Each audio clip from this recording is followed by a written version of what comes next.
Igualatorio Cantabria, más cerca que nunca. Esentia, nueva póliza de atención esencial, desde 22 euros sin copagos. 942-229-600.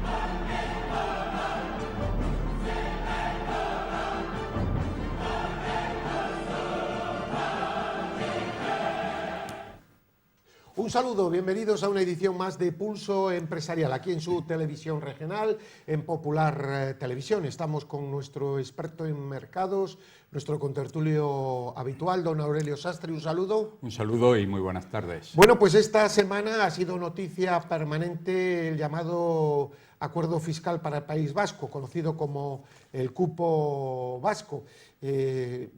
Para este programa, desde luego, no es nada nuevo, porque cuando no estaba de actualidad hemos hablado largo y tendido, don Aurelio, de este asunto. Habría que empezar diferenciando el cupo vasco de lo que es el acuerdo realmente. El cupo es un derecho que está recogido en la Constitución y que es un sistema fiscal que tiene el País Vasco y Navarra, en concretamente las diputaciones del País Vasco y de Navarra, y como tal, mientras no se modifique la Constitución, nada se puede decir. Pero otra cosa es lo que se acuerde, porque ese cupo puede ser justo, con un reparto equitativo del resto de España, con el resto de España, o puede ser, como es este caso, yo lo calificaría de un auténtico escándalo. No es que no haya sido escándalo en otras ocasiones, también gobernando en este caso el Partido Socialista para conseguir los votos nacionalistas, pero ahora estamos hablando de lo que nos ocupa y pueden ser unos 400 millones de euros por ejercicio más los que recibe el País Vasco, según algunos cálculos, de los que en principio les hubiera correspondido. Y aparte de eso, es que la Administración Central se ha comprometido a una serie de obras importantísimas en el País Vasco, es decir, que está doblemente financiado. Y esta es la cuestión. Esto lleva a unas diferencias entre comunidades autónomas tremendas. Por ejemplo, un ciudadano vasco, dividiendo lo que recibe por lo que recibe, por ejemplo, un ciudadano de la comunidad autónoma de Valencia, recibe 4.645 euros por habitante, mientras que en la Comunidad Valenciana recibiría 2.861. Hasta ahí en el medio, Cantabria está en la zona alta. Es verdad que Cantabria tiene unas características especiales, que son la población rural y la dispersión de medios, que eso sí que se contempla. En definitiva, ha saltado desde luego las alarmas, y Ciudadanos, yo creo que con un criterio, yo creo que acertado, aunque le estén tasando de demagogo, etcétera, ha puesto el dedo en la llaga, don Aurelio. Sí, no cabe ninguna duda.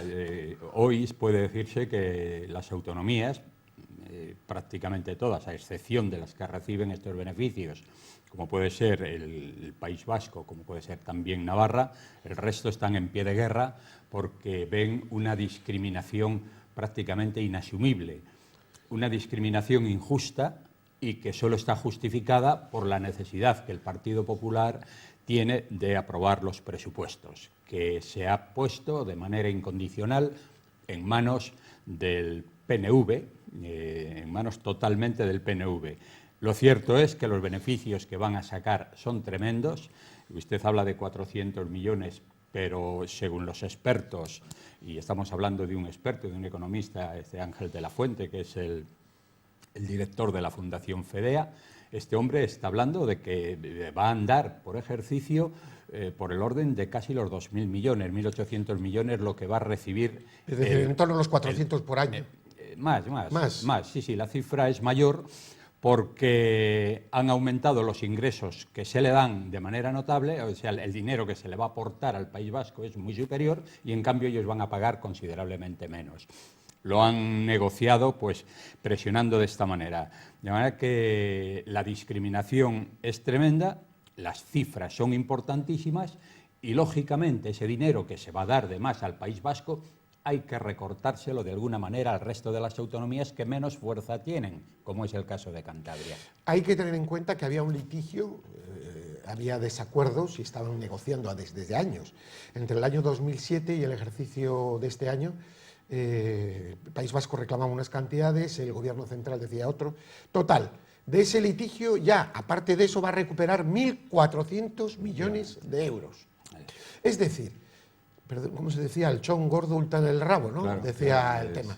A mí me parece que eso está en la Constitución, que el sistema fiscal vasco es algo obsoleto y que no tiene un pase hoy, en el siglo XXI. Sí. Pero también digo que a la Constitución hay que obedecerla, y está en la Constitución. Pero claro, lo que no se puede es negociar con chantajes, y los gobiernos tampoco pueden aguantar chantajes. Ya sabemos que era muy urgente aprobar el presupuesto. El papelón que ha hecho esta semana, yo lo digo, el señor Montoro en el Congreso, defendiendo estos datos, ha sido épico. Sí. Y no digo el PSOE, no digo el PSOE. Es decir, épico. Claro, el PSOE gobierna en el País Vasco con el concierto. Claro. Dice, bueno, la paz, etc. Es decir, que es que estamos con el chantaje. Sí. Es que, claro, como Castilla y La Mancha, como Cantabria, son buenas regiones, son muy españolas, sí, no van a decir nada. Pero bueno, ¿qué se está fomentando aquí? ¿Ha detectado bien el ánimo que hay en la población ciudadanos de que esto no se va a consentir? Y yo creo que o el PP y el PSOE espabilan y cambian, o va a haber una cantidad de sorpresas próximamente porque no están entendiendo lo que piensa el ciudadano medio. Sí, yo creo que no han sido ni PP, ni Partido Popular, ni el Partido Socialista sensibles al movimiento ciudadano que se ha dado en todas estas fechas. Un movimiento ciudadano que ha venido precedido de la aparición del rey en televisión, exacto, diciendo por qué lado había que ir. Quieren olvidarlo, o sea, saben que existe, saben que el ciudadano español está totalmente en desacuerdo con las cosas y las formas en que se viene gobernando. Pero dicen, bueno, haciendo oídos sordos a esa petición, pues quizás esto se vaya olvidando. Pues no lo sé, porque las excusas que daba efectivamente Montoro eran absurdas. O sea, se está hablando de una cuestión de fondo muy importante, que es no el concierto vasco, que eso está en la Constitución, pero sí la manera de hacer las cuentas a la hora de dar el cupo vasco, de dar el dinero. Y las cuentas son de una trampa total y absoluta. Algunos las califican de un juego de trileros, ¿no? O juego de magia, que decía el Ángel de la Fuente, propio de Tamariz, que por cierto va a estar por Cantabria dentro de poco. Bueno, lo cierto es que la forma de explicarlo de Montoro era absurda, donde digo que había un problema de fondo importante y se distrae diciendo que, hombre, que lo que dice Ciudadanos no es propio de un hombre de Estado, cuando yo les he escuchado a ellos cosas mucho más agresivas. Pero hoy viene un artículo en Voz Populi, creo, del subdirector, del señor Cacho, que dice las cosas muy claras, desde luego. Yo creo que además esto va a tener consecuencias en el futuro. Mira, tenemos unos datos de la FUNCAS de crecimiento para el año que viene. Vemos cómo Cataluña se precipita, y lo enlazo, porque tiene también relación. Lo que está sucediendo en Cataluña es realmente muy grave. Y el crecimiento para el año que viene va a estar en la cola, 1,7. Mientras Madrid va a estar en el 3. Cantabria va a estar en la zona media, alta, 2,5. Sí. Muy por encima de Asturias, con 1,6, por encima de Castilla y León, de Murcia, pero por debajo de Galicia, que va a estar en un 3, y de Aragón, que va a estar en un 2,9. Bueno, no son malos datos los de Cantabria, los que pronostica FUNCAS para el año que viene. Pero aquí que hoy leemos en los digitales que el señor Rajoy, incluso se dice que lo pueden llevar en la campaña electoral en Cataluña, va a proponer incentivos fiscales para Cataluña para que las empresas vuelvan a Cataluña. Digo, ¿y por qué no para que vuelvan o para que vayan a Extremadura o a Cantabria? Es decir, se portan mal, han estado callados durante muchísimo tiempo, han sido muchos copartícipes y ahora encima esto de verdad, a mí me parece que se ha perdido la cabeza, falta valentía, falta criterio, falta sentido común. Yo creo que se han vuelto locos todos y lo que hay es un miedo en el gobierno central tremendo y siento ser así tan duro, de verdad que lo digo, porque lo siento, porque hay muchos alcaldes y concejales, en este caso del Partido Popular, en toda España, que están que se suben por las paredes ante este tipo de cosas, porque luego les va a afectar a ellos. Ante decisiones de este tipo que son realmente incomprensibles, que se hacen desde un despacho de Madrid sin conocer la realidad. Sí, es que además entran al trapo precisamente de todas estas personas que han sido los que han originado todo este proceso de sedición y de separatismo. Perdón, el 155 no ha sido el que ha parado esto, ha sido claro, el boicot a los productos catalanes. Por supuesto. Lo demás es un chiste y la salida del 155 no ha servido de casi nada. La actitud hoy del país frente a lo que venían haciendo los separatistas catalanes, pero claro que ya está involucrada toda Cataluña, esa acción de boicot ha sido decisiva. El hecho de que 2.500 empresas grandes y las pequeñas, en el momento que tengan posibilidades, se van también van a marchar de Cataluña, eso ha sido definitivo, porque las empresas no pueden soportar esa situación. Y no solo esto, sino que ahora además la inseguridad que en este momento se plantea es tremenda, porque nadie sabemos hacia dónde va esto. O sea, ahora va a haber unas elecciones. ¿Quién las va a ganar? Se supone que van a ganarlas los mismos. ¿Y qué van a hacer? Pues seguir manteniendo viva esa llama. Ya no será de una manera tan drástica, pero irá pasando el tiempo, irá subiendo su nivel de exigencias y dentro de poco tiempo vamos a estar en las mismas. Y esto que han hecho hoy, la forma de aplicar el 155 es pan para hoy y hambre para mañana. No se toca la televisión. Claro, no se ha resuelto. Ayer la Junta Electoral les dice que no hablen de gobierno en el exilio y les han prohibido. No, lo que hay que es que cortarle todo lo que están haciendo. No se toman medidas en el tema de educación. No se están el tema. Pero entonces, si el 155 ha sido la reacción del pueblo español, que ha sido encomiable, sobre todo, y de Su Majestad el Rey, que ha sido el que ha movido todo, el pueblo español que ha puesto pie en pared y dicho hasta aquí se ha llegado y lo siento mucho, y yo no lo deseo, y yo no estoy a favor del boicot de los productos, y el boicot a los productos. Si no, lo demás no ha servido para nada, porque realmente no han tomado ninguna medida de decir, bueno, vamos a ver, ¿de dónde vienen los fondos de estos señores? Vamos a investigar todo esto, es decir, toda esta traición, deslealtad al resto de España, ¿no? Han olvidado todo aquello que se venía diciendo. Se ha olvidado, efectivamente, la propaganda de los medios de comunicación donde bueno, es tremendo, es una agresión permanente al sentido común.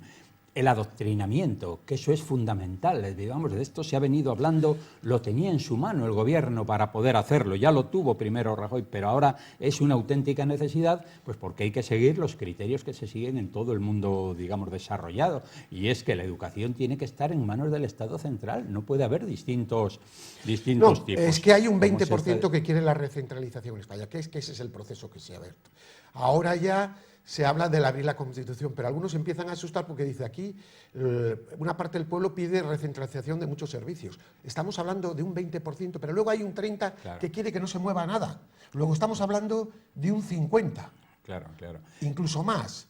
Es decir, que ojo, porque la dirección de las que algunos quieren hablar de más descentralización no es la que quiere el pueblo español, sino la contraria. Es la contraria, o sea, la dirección es la contraria y sobre todo en determinadas competencias, como puede ser, yo creo que hoy está mayoritariamente, para las encuestas, pues ya sabe usted que siempre tienen un sesgo en función de quién las hace y de quién las paga.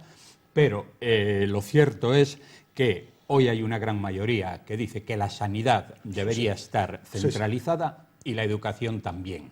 Esos son elementos y lo que está viendo es que el gobierno ahora dice que va a abrir el diálogo, todavía están cuestionando si abrir o no la Constitución, porque claro, en este momento abrir esto de reforma constitucional, a mí me parece que es un riesgo que no se debe correr, porque sabemos por dónde van los secesionistas, por dónde va Cataluña y por dónde van los que apoyan esa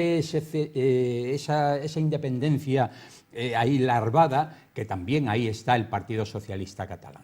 O sea, está que no se sabe todavía hacia dónde va. Por tanto, yo creo que lo de abrir la Constitución, ese melón, es un error en este momento muy grave. Habrá que hacer, dentro de lo que permite la Constitución, las reformas necesarias. Y yo creo que la aplicación del 155 daba suficiente pie para haber hecho los cambios que se exigían. Y lo que usted dice es cierto.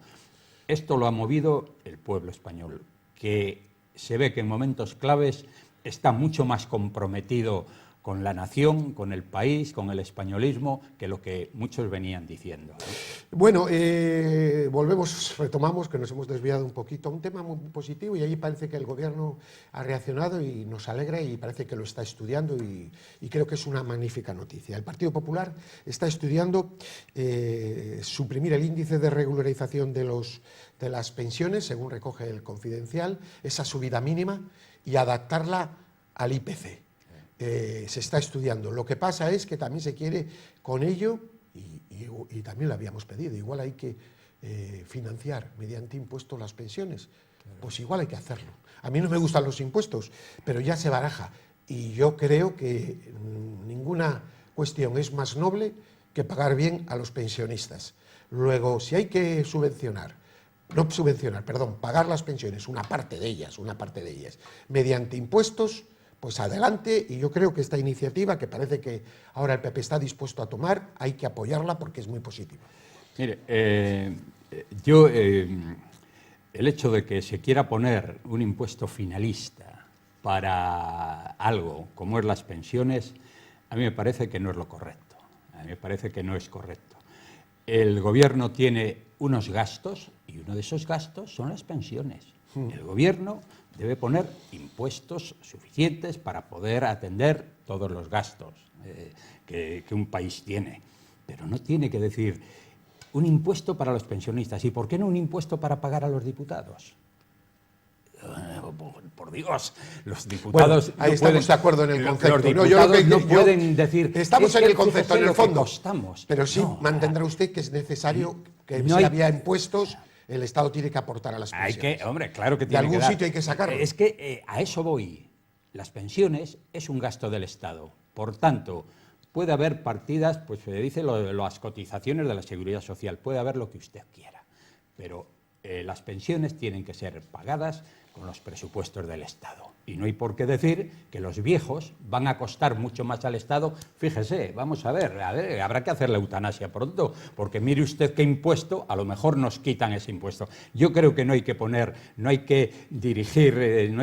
dianas de ese tipo. Los viejos no cuestan más. Los viejos han aportado, han trabajado durante muchos años, y es un derecho y es de justicia que tienen que hacerlo porque lo han pagado. Por tanto, yo diría, si quieren poner un impuesto para las pensiones, que lo pongan también para pagar los gastos de toda la estructura en fin, de diputados, de políticos y demás. No lo veo correcto, creo que no hay que dirigir. El viejo no cuesta dinero. En cualquier caso, se estará de acuerdo en el fondo, don Aurelio, y podemos estar de acuerdo en la forma de que se hace, y lo habíamos pedido aquí, que una parte de las pensiones, si no llega por las cotizaciones, pues habrá que sacarla de otro sitio. De los presupuestos del Estado, es que es lo lógico. Presupuestos en el alcohol, impuestos en el alcohol, en otras tasas. Sí, pero es que las pensiones es un gasto que está ahí, como es la sanidad, como son todos los recursos sociales, en fin, todos los gastos que hay que asignar el Estado. El Estado tiene una caja, o dos, una que son los ingresos y otra que son los gastos, pues ahí está. Lo que pasa es que marcar y dirigir eso hacia alguien, pues lo mismo que le digo con respecto al gasto del político. Hombre, no estaría bien poner un impuesto. Mire, los políticos nos cuestan tanto dinero, así que vamos a poner un 5% para poder pagar a los políticos. Bueno, eso sería, yo creo que crear un mal ahora hemos visto lo que podía recibir el señor Puigdemont si hubiera aceptado, solo por haber sido presidente de la Generalidad. Estamos hablando de unos 120.000 euros. Todas estas cuestiones que salen, que son indignantes, porque son indignantes y son un insulto a la sociedad, a una sociedad que lo ha pasado muy mal y que está saliendo de la crisis todavía, con salarios muy bajos.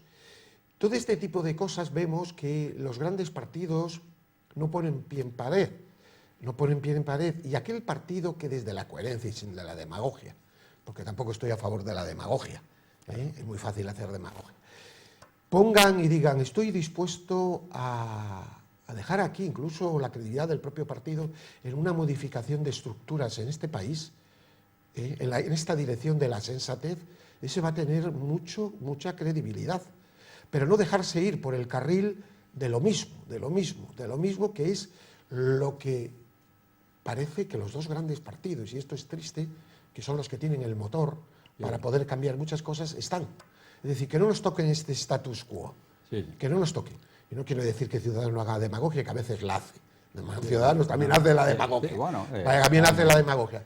Pero de momento no está contaminado. Hay que darle ¿qué puede pasar? Pues tendrá que también encontrarse y decir, bueno, sí, ¿cómo hace usted esto? Pues vamos a hacer esto. Pero sí es verdad que aquel partido que sea capaz de ilusionar en cambios estructurales importantes en este país va a tener un éxito muy grande en la sociedad.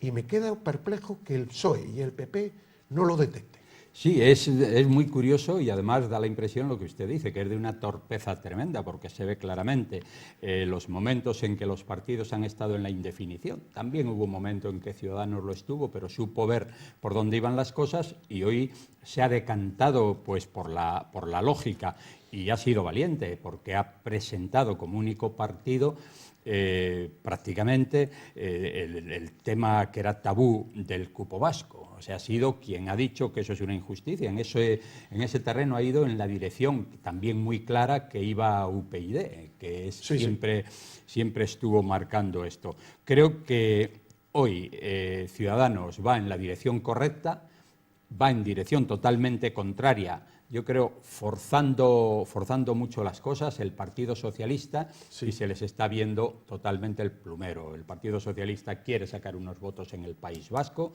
quiere sacar unos votos en Cataluña, y está ahí y los va a perder a raudales en el resto. Está ahí a ver qué juego, qué encaje de bolillos hace para, por un lado, engañar a la sociedad, que no le bajen los votos en otros lados y arañar unos votos por esa zona. Creo que hoy es el momento en que los partidos tienen que tener políticas muy claras y muy valientes.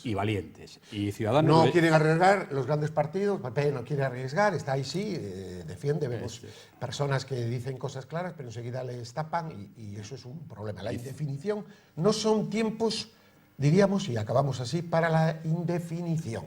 No son tiempos para la indefinición. Don Aurelio Sastre, muchísimas gracias. Gracias. Y a ustedes, pues lo que les deseo, paz y bien y una magnífica semana.